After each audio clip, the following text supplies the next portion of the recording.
The Awakening.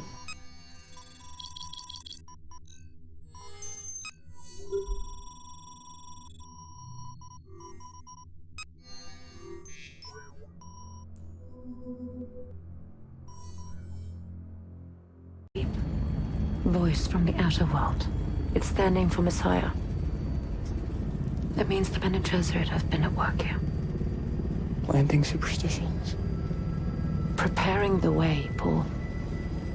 These people have waited for centuries for the Lisan al-Gaib. They see you. They see the signs. Hi everybody, Jedi True Sky here. So, I thought I would talk about a particular topic, and I think you would be surprised about this topic. So, if you're not aware, bumblebees of the United Kingdom and England, especially within the area of Birmingham, where I went when I was younger, I saw a bumblebee. Now, we've all seen bees, but these particular bees are very large. Now, when I first saw my first English bumblebee, I could hear it before I could see it.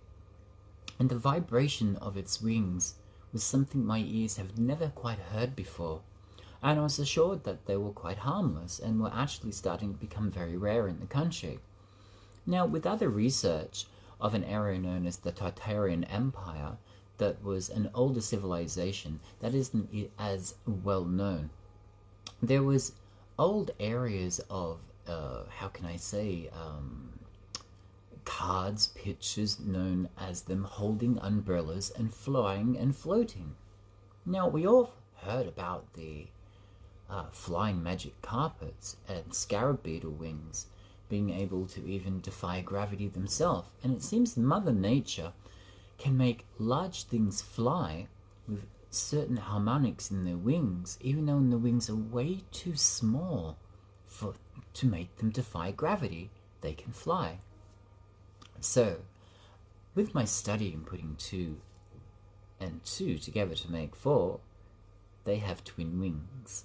So these wings in conjunction fly and make a vibration that actually, with the right sound waves at this moment in time, indicates that they are actually making anti-gravity by natural means of evolution within the actual insect world. I got thinking, okay, it's showing people holding umbrellas and flying. It's formally known that they were putting little saddles on these great bumblebees onto the actual umbrellas, and when they would fly, they would angle the umbrella just like a horse with mane and bite and reins to control, and were actually levitating with these huge bumblebees. The Egyptians, are formerly known as the scarab beetle, were using this and using the beetle wings themselves with vibration, static electricity from the human body on the actual carpet, and somehow putting them into the carpet and making a flying magic carpet. So it seems that there's some actual real science to flying carpets and the Tartarian Empire of using umbrellas to fly or float around with harmonics, meaning vibration and certain sounds. So with that research said in itself, I was doing some more research, and it led to an area of the government making a device called the flying garbage can. And I have some of these videos with many people that have highlighted them, and it is a man standing in a metal container flying around.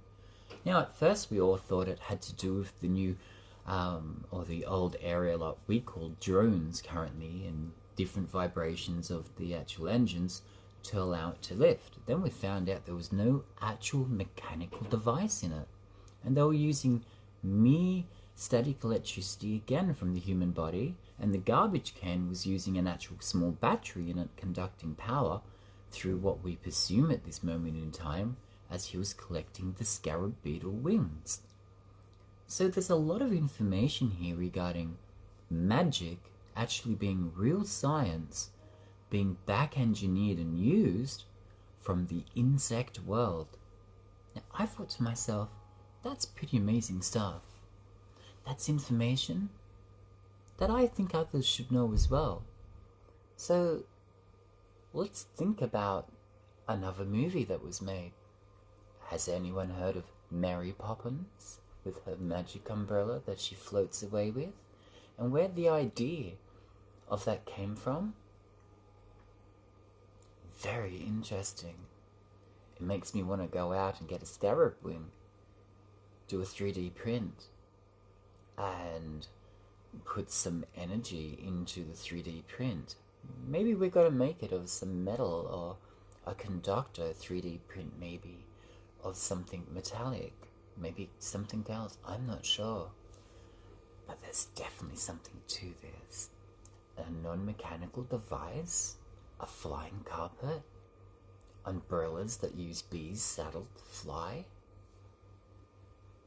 I think it's exciting to know that we can do things that the insect world can do, and we can use our science to re-engineer this. Have you got a 3D printer? Maybe it's time to Google bumblebees and record the sound and vibration they make. Or maybe record how their wings work in conjunction. But let's not stop at the one movie of Mary Poppins. The latest box office release movie, Dune, which is worldly known now. In their devices in the movie, they actually use a craft flying in with wings that vibrate like a dragonfly. And everyone was wondering, why would such an advanced technological race with anti-gravity be using wings like a dragonfly plane? What would they be trying to tell us in that movie? Maybe we shouldn't be using helicopter blades. Maybe the old wings of the old first people trying to make planes, if you go back in your history and you see them, they were trying to mimic birds and insects, trying to make it float or fly, but I just don't think they got the right movement correct to make that vibrational sound between.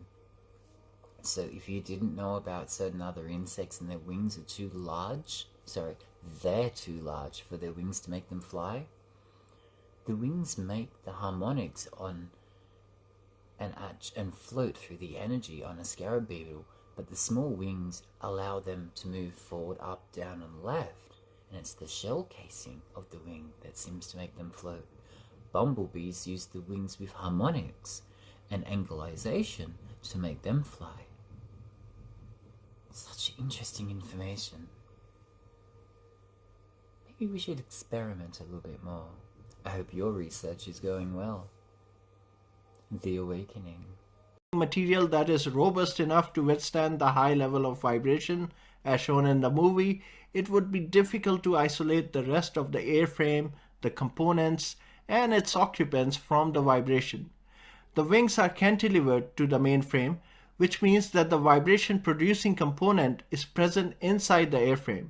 For structural integrity, the aircraft are designed to minimize vibration. In fact, there are systems being designed that now seek to harness the energy from the process of vibration damping in aircraft. The second reason is the nature of the flap, particularly when taking into account the scale of the aircraft. In this video, we're going to look at the ornithopters as shown in the sci-fi movie Dune, released in October 2021. We will explore if an actual functional prototype can be made that works exactly the same way as shown in the movie. We will also cover a very novel way of propulsion, namely the Volarian propulsion system. It is an extension of the Katz-Meyer effect that was experimented with almost 100 years ago. We will explore the strange-looking aircraft that are based on this propulsion system. So without further ado, let's begin. The Thopters, as they're called in the Dune movie, are fascinating aircraft. They can glide, dive, hover, vertically take off and land, and even fly in reverse. They're shaped like a damselfly in that the wings fold back in a similar fashion to a damselfly. One key distinction is that in the Thopters, as shown in Dune, there are 4 pairs of wings instead of 2,